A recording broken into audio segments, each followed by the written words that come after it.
The most what the F moment with your siblings. Story 1. I was out on a car ride with my dad and we arrived back at the house at like 3 a.m. My front door opened straight into my kitchen and I throw open the door expecting an empty kitchen only to see my brother buck butt naked standing in front of the sink. I scream, "Why the F are you naked?" He scrambles back to the shower. Apparently he was mid-shower, his back hurt, so he went to the kitchen and started heating water for a hot water bottle for his back and just stopped to have a snack or something while waiting for the water to boil, all while leaving the shower running. My dad still laughs about it. Edit. Yes, 3 a.m. My family keeps odd hours, especially back when we were at school and it was summer break. What else are you supposed to do when you get hungry? You get naked and eat. Story 2. My brother tried to kill me. He was 13, I was 9. He was always a bully and picked on me relentlessly, but this day he threw me on the ground and started choking me with both hands. Not in a way like you see on TV when someone just squeezes your neck, but the correct way where you jam both thumbs into someone's trachea.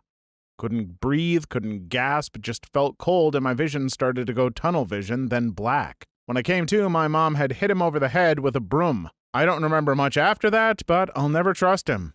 I like your mom. So do I.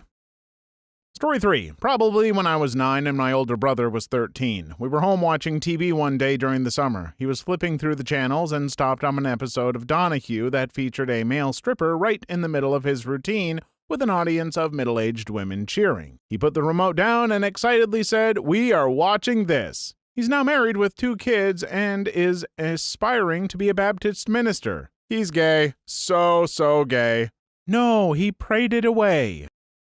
Story 4. Overwrote my save file to start a new game. Bastard, I will never forgive you. My little brother did the bottle glitch over the Megaton hammer in Zelda Ocarina of Time, replaced the hammer with a bottle. When I couldn't get past a certain section of the game due to having no hammer, I confronted him and asked why my hammer was a bottle. He swore that he didn't know why, but I knew. I always knew. 20 years later, he brings it up and says that he did it on purpose because he was mad at me. Pretend to have let it past, water under the bridge, grow and remain close through your twilight years. Then one day, as he reaches for his heart medication, he'll find the hammer in place of the bottle and know the debt is paid. It is interesting that thus far we've covered the gamut of a brother trying to literally kill an OP to now a brother goofing up a save file for a frankly overrated Zelda game. Now, am I just saying that to get the comments all riled up, or am I really the Link's Awakening loving heathen I appear to be? Story 5. Sister logged into my RuneScape account and finished the Dragon Slayer quest that 10-year-old me with limited playtime had spent months to gear up for. I was devastated. I once asked my brother for help beating one boss in a Kirby game, and what does he do? Finishes the rest of the goddamn game. What the heck, bro? I would have given you one of the 3 accounts on it when I was done with it myself, but no! Edit. Why am I getting downvoted for Squeak Squad? I've heard it's not the best Kirby game by any means, but it was the first one I ever played. I never got a chance to play any of the other ones. I got quite a late start in life. This reminds me of a thing that happened to me a long while ago. I was fighting Dynablade, Bird Boss from Kirby, and because I was an idiot kid, I didn't realize that the boss only took damage from the head, so I couldn't beat it. I kept attacking the body. I asked a brother of mine who was 3 to 4 years older than me to beat it. Somehow, he one-shot the boss with one attack. Must have been a glitch or something. I was amazed and couldn't believe it. He just looked at me like I was an idiot because the boss was so easy for him. Story 6. I was winning a watermelon eating contest. My sister, realizing she could never beat me, picked up the half watermelon and bashed me in the back of the head with it, knocking me out cold. Did she actually use your loss of consciousness to catch up and eat more watermelon than you? Because if not, technically you still won because you were leading prohibitively at the suspension of play caused by the injury. I haven't reviewed the most recent update on the official International Watermelon Eating Competition rules, but I will put this in my pocket and start calling it a win. Story 7. When I was younger, I was playing outside when I heard my little brother giggling like a maniac around the other side of the house in the backyard. I went to see what was going on, and he was gleefully digging into my dog's open mouth as the dog was lapping it up while dangerously close to his doodle. Edit. A bonus story. I'll tell you about the time my brother almost caught me smoking when I was in high school. There's a barn across from a small pond by my house, and one winter my friend Murph and I were sparking up on the upper floor. We hear the dogs get let outside and someone mumbling, and we peek out the window so that we can keep tabs on whoever is outside now. My little brother is walking towards the frozen pond with a pickaxe and then begins to break apart the ice. After he chopped it up a bit, he crouches down like a goddamn monkey, takes a chunk of pond ice and begins eating it while looking back and forth to make sure nothing sneaked up on him while he ate. It was like watching the goddamn Nature Channel. Edit 2. Okay, let's talk about my stepbrother for a second since this got so popular. Hopefully people are still reading this because this dude is a gold mine of dumb crap. Not as much what the F material, more just how dumb is this dude kind of stuff. Not many are stories I can make into something of length, so I'll just do snippets. He brought a blank Uzi over to my house and asked me if I could fire it out the room of my window. I told him, no, it's going to sound like you're firing an effing gun. He did it anyway, and then was shocked that it sounded so loud. To cover his tracks, he went downstairs to see if my family heard. He came back up later saying, I told them we were popping balloons, with a smug smile on his face. He once offered me $100 to blow up a weather balloon in my room until it popped. I declined. In the dead of winter, he propped a ladder up against my roof and then army crawled up the icy shingles with 2 butter knives as climbing tools, and then began pounding on my window to let him in because it was cold outside. He bought one of those hoverboards, lit 2 smoke bombs, and rode it while spinning in circles as I filmed him until he started coughing so bad he couldn't keep going. He regularly buys designer clothes like polo shirts and Nike shoes and the like. These clothes usually look stupid as hell, like the white polo he bought with a giant tree with a sun behind it. Often giving them to me after a week cause, nah man, I don't want these, what was I thinking? One time he asked me to drive him to Plato's Closet to sell off 2 duffel bags full of stuff like this. I'll never forget his gangster swagger walk back to my car and him proudly announcing, man, I got $20. He once was trying to convince me to help him put a trampoline on the roof so he could use it to jump off said roof into the pond nearby. Took a lot of convincing to explain that he won't make a jump that far. Afterwards, he wanted to have the trampoline on the ground instead, then I had to explain how, in the best-case scenario, he simply misses and hurts himself, but more likely, head go right through it and break his legs. The roof is on the 2nd story of the house on that side of the yard. This is the best one in the thread. Maybe I just grew up in a little bit of a weirder house, but honestly, this all sounds like pretty normal sibling behavior. Though to be fair, every time I tell stories about my past, I do tend to get some pretty weird looks from my partner. Apparently, not many kids would come home to severed deer heads in the driveway right in front of the bait shop attached to the garage. Story 8. Came downstairs from being asleep. Living room is in disarray. Blood drops are on the floor and I see little flecks here and there on the wall. I say to my girlfriend, what the duck happened? Concerned someone got injured or something. Your brother's had a scissors fight, she tells me. A scissors fight? Yes, those 2 ducking brain surgeons took up craft scissors and went at each other in my living room while my no doubt horrified girlfriend watched on in shock and awe. They were gone by the time I woke up, thank Christ, but the evidence was hard to miss. Story 9. My mom was recently divorced and had a friend with a daughter my age. Let's call him Mark. The daughter and I were both 14 and got a lot of alone time together, so obviously there was some mutual experimenting. Well, it got really weird about 2 years later when my mom and Mark announced they were getting married and I was going to have a new stepsister.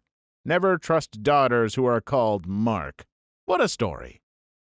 Story 10. My sister cut my hanky down thing that connects my upper lip with my gums with a pair of scissors while I was asleep. The internet tells me this is called a frenulum. We were not the best of friends growing up. I knew I'd find a logical response here somewhere. Story 11. My brother and I were in our early teens. Mom and dad divorced when we were 4 to 6-ish. Mom never dated anyone. One day we found a sausage in a tied-up condom. Pukes were had. Well, at least you know what to get her for Christmas. Hit it. Cheers for the gold. Hillshire Farm. Go meat.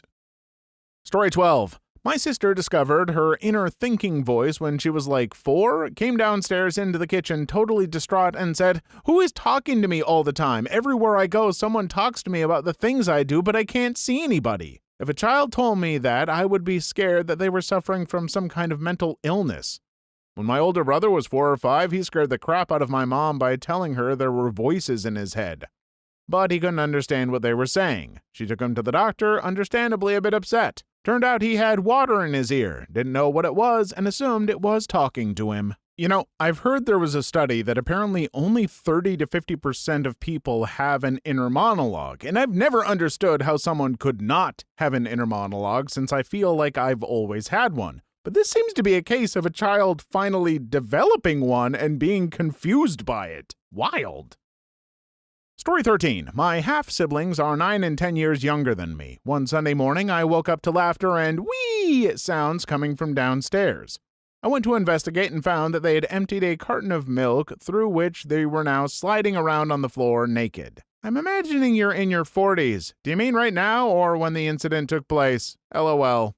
Please like and subscribe if you made it this far. I hope you'll enjoy the rest of the video and have a wonderful day. Story 14. When I was about 14, my parents told my brother, age 13, to take my sister and I for a walk for an hour. I think my parents wanted some private time. He took us for a walk, all right. We were gone for 12 hours. My parents were frantic, and the police were looking for us. God knows what he was thinking, but he's always been a bit of an idiot. Did he stubbornly refuse to go back after an hour? Did you all start walking and taking random turns? The simplest thing probably would have been to go to a park for an hour. I don't remember the details clearly, but I do remember that we just kept walking. Like I said, my brother is an idiot.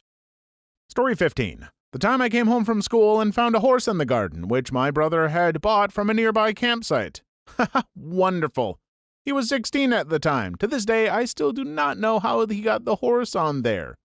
We lived in terraced housing, so garden access was through the house or the back gate, which led to a very narrow alley. All I know is the next morning, it was gone. Story 16. I was sitting in front of the television one day when my sister walked behind me. She threw a little bouncy ball at me, but it bounced off my head, hit the television, bounced back off my head, and back at her. She was so surprised that it was such a perfect shot that she decided to try to repeat it. I was so happy that my sister was playing with me that I sat there as she threw this ball at my head, trying to repeat the shot for like a half hour. Dude, that's so depressing. Honestly, when I was a kid, I'd imitate everything my older brother would do because I wanted to hang around him. He's my best guy friend, and returning for breaks from college and hanging out with him is the best. Yeah, once again, that sounds like pretty standard sibling relationship stuff. And hey, also glad to hear about siblings becoming friends. I'm friends with my siblings, and it's pretty great. Story 17. I was this close to beating M. Bison Street Fighter 2, and my big brother pulled the plug because he wanted me out of the room to smoke weed with his buddies. A case of justifiable fratricide if I ever did hear one. I dreamed to see one day a headline in the newspaper reading, "Acquitted by justifiable fratricide." Your COP, to you, the day your brother unplugged your Street Fighter 2 game was the most important day of your life. But to your brother, it was Tuesday. Story 18. My little sister looked at me dead-eyed once and told me, "You have demons in you. You need to get them out," or something along those lines. I asked her what the F she was talking about, and she just kind of went back to doing her thing. The girl was like 8, so I don't think she was trying to troll me. Also, she ran my Game Boy Advance under running water once. That rat crap miscreant. Story 19. My sister spoiled Dumbledore's death for me. She read the Half-Blood Prince in 24 hours and asked me if I wanted to know what happened. I said no. She told me anyway. I'm still mad. F you, Laura. Dumbledore died? Snake kills Dumbledore. Story 20. My brother, directly after the funeral, stole our uncle's war medals from his bedroom. His wife found out, told me and my mother, and then my mother made me sneak them back in. What a F. Please leave your story in the comments. I would love to make a video on them in the future. Also, don't forget to like and subscribe.